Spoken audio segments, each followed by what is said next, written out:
If you're watching this video and you've had, to some degree, some kind of awakening experience, then this is going to age well for you. The reason that you continuously look back over videos that you've already seen and videos that kind of pretty much tell you what you already know and listen to things that already feel like something that you kind of get. But the thing is that it's not done out of repetition, it's done out of a genuine desire.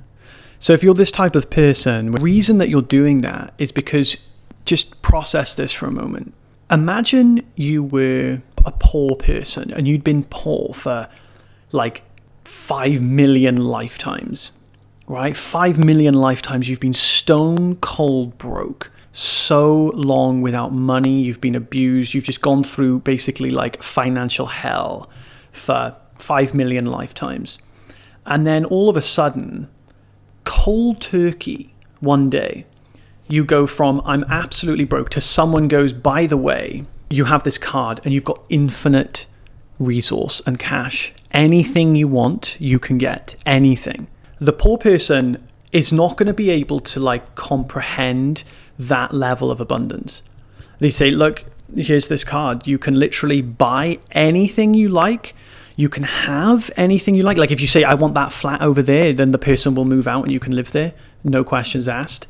That poor person will not be able to comprehend that level of freedom. You can give him the card. They probably won't. They'll probably use it just to buy groceries. They won't be able to actually fathom the possibility of what they can use that card for. It'll be so different to what they're used to that their nervous system won't be able to comprehend it. And their nervous system, I'm using this in a general term for basically all your bodies, your capacity to handle energy. This is kind of what the nervous system is. I don't mean the physical nervous system, but the general nervous system where it's whatever you'll be able to sustain energetically, essentially.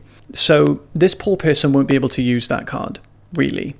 And if they're given it, they'll probably lose it. Like very quickly, like they'll probably just leave it somewhere and someone will rob it or whatever. Like they'll create an experience where it'll just go. Why? Because they don't understand the implications of it. They're not ready for the implications of that level of freedom because of where they've just come from. You can't just, given that energy, that card is the representation of a very high level of abundance. And a level of abundance requires your energy to sustain it. This is why people who win the lottery lose the money they make very quickly. Give it like, imagine you're a boat. They have holes in the boat that can't contain the energy. So it'll always come back down to equilibrium depending on the capacity that individual has to sustain. So now I want to ask you this. If you were given the highest level of freedom, that level of freedom, that card, that's peasant freedom. Freedom to literally just like have material things, right?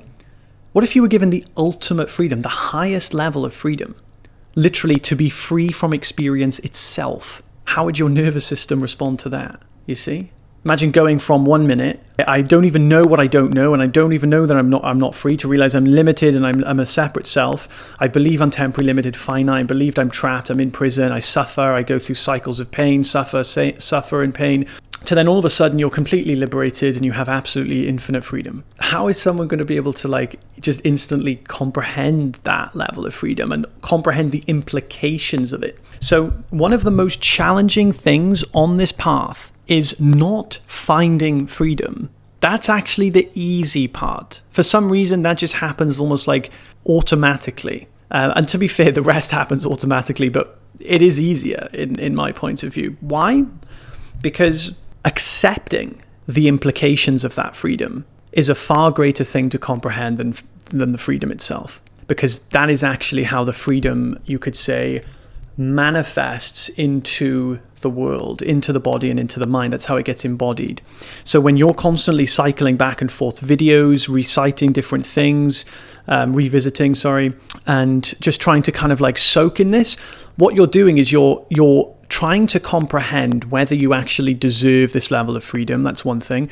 And you're trying to understand whether this freedom is actually true or if you're insane. This is another level of a lag. It's a filter of lag where basically you're preventing the download, so to speak, with these forms of disbelief. That form of disbelief is like your attempt to stop the download from overcomputating your body, so to speak. So you're basically unconsciously going back and forth YouTube and listening to different things because you're trying to download this level of freedom. You're trying to actually process it all. And to be honest, this is why things like yoga are there. They actually tune the body like an instrument. If the instrument isn't tuned to that frequency, so to speak, then it won't be able to play the song, right? You've got to tune the body to the frequency so that you can play the actual sound. It's kind of similar with the body and the mind. And this is why there's traditions like Kashmir Shaivism, where they primarily focus on the world, they primarily focus on the body. A lot of people believe that coming to this realization is the final stage. It's actually the beginning of the path. It's actually when the seeking ends, the adventure begins. Some people might teach from getting to that realization, but the implications of this realization are what we call the integration process. Integration simply means, how do I bear the weight of my own freedom? How do I actually comprehend the context in which this level of freedom is and actually live in accordance to that? Because it's like the pauper getting infinite levels of abundance. It has to be processed. Now, it's kind of like dipping your toe into a hot tub. At first, it feels like it's burning, but then eventually it feels very comfortable. But at first, it feels like it's burning because you're not used to it. And that is where we get these bouts of fear, resistance. We can even feel like we might go insane. And this is also the realm where doubt creeps in as well. So this type of doubt will doubt it because you actually don't believe you fully deserve to be free, because you have to comprehend, how is it possible that I can have this level of freedom? It actually doesn't make any sense from the point of view of the mind. And this is something that we have to bear. It's the truth we have to bear, that it's hard to bear at first, because you basically have to accept that you are absolutely the freest possible thing that could ever be experienced, to be free or not free or anything in all possibilities. You're so free that you basically deserve anything and everything positive that could ever possibly happen ever in existence. Basically, you're God. You have to comprehend that you're God, right? This is really what we're saying here. The PG version is that. The R-rated version is that you're God. You have to comprehend the fact that you're God. That has to go through the body, into the mind, and into the world if we fully want to live that. This is why the implications of that are so hard to comprehend. This is why you cycle through doubt so much, and why you keep going back to different videos to learn what you already know. You're actually digesting this. This is your digestive system, energetic digestive system moving forward with this understanding. And you can cooperate with that very easily by living in what I call the adventurer mode. And the adventurer mode sees everything with pure, loving curiosity, playfulness. It's a new adventure. The seeker runs away from the next issue.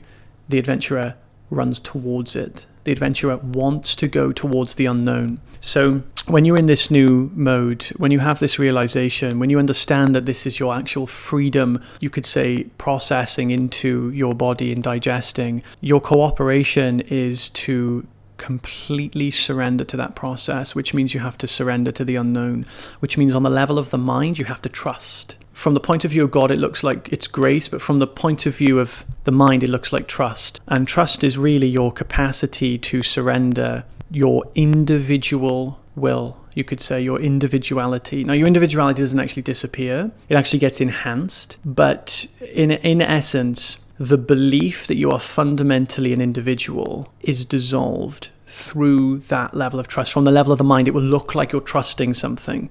But in actuality, what you're doing is actually surrendering. The process of trusting is a process of surrendering your belief in being fundamentally an individual, which means that You no longer have your desires, your experiences. They're no longer sourced from the belief in individuality, from the belief in separation. They are continuously created from truth, which they always were, but from your point of view, they weren't, you see?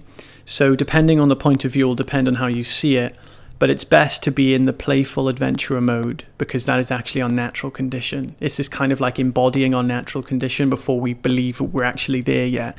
In the same way that they talk about in the Zen mind, beginner's mind. It is a place of freedom, which I call the freedom before we're free, where instead of trying to do things to remove our suffering, which is a pattern that we will continuously get caught in until we understand this, we will listen to things and do things to remove suffering. We now listen to things and do things because we find it fun.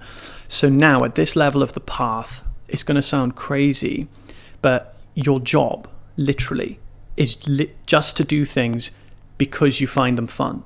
That is your compass. What is it that I find fun? Not what is it I want to do to remove my suffering, because those things you don't really find fun, right? Things you find fun, you know what those are. Those are your expressions of freedom. So everything you do on this path, you now do because you find it fun.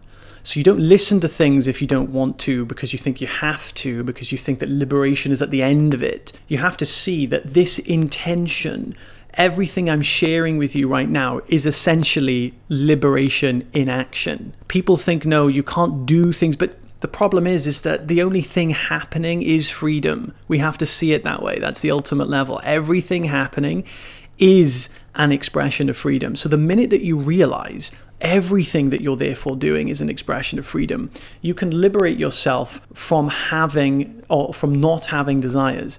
You can then have desires. And now, because your understanding is at this level, you can trust that your desires are going to be in alignment with truth. And you can verify this or not. Does your life start to get better? Does your life genuinely start to get better as a result? If more anxiety is created, if more fear is created, sometimes fear can actually be a true measurement of this understanding deepening, because fear will always arise when you're getting closer to the flame, so to speak, because you're worried about losing your individuality. If that is the case, there's areas of focus, but I've got other videos on that. Your main job is to do things because you find it fun. And what happens then is that moving through life, everything you do on this path becomes more enjoyable. You're curious, you genuinely care about truth. You care about truth for the sake of truth. You become more of a philosopher, a scientist, an artist, than you are a seeker who just wants to remove their suffering. So your nervous system will adapt the more you choose fun over anything else. Choose the funnest thing you can think of doing. And if the funnest thing you can think of doing requires you doing other things that you don't find fun, that's perfect. You do those things out of love. The mother loves the child, but she doesn't want to get out of bed in the morning to wake up to clean the baby's ass, right? She doesn't want to wake up at 3 a.m. because the baby won't stop crying. It's not a pleasant thing. The mother doesn't want that on an ultimate level. If she could choose to not have that, she would. But does she attend to the baby? Does she do the things she doesn't want to do? Yes. Why? Because she does it out of love. So when you don't want to essentially do something, you just do it out of love. And that's what everybody does. So on this path, you do it the same. But on this path, it should be fun. If there's something you genuinely don't want to do, you shouldn't be doing it. I'm talking on the level of the world when we do it out of love. But on this path, you should be fun. I have a community where I go through everything on this process of how to actually integrate the implications of this understanding, which is a very important thing to do. We go through that in the free community. I do sessions every week. Have an amazing day, guys. Links in the description.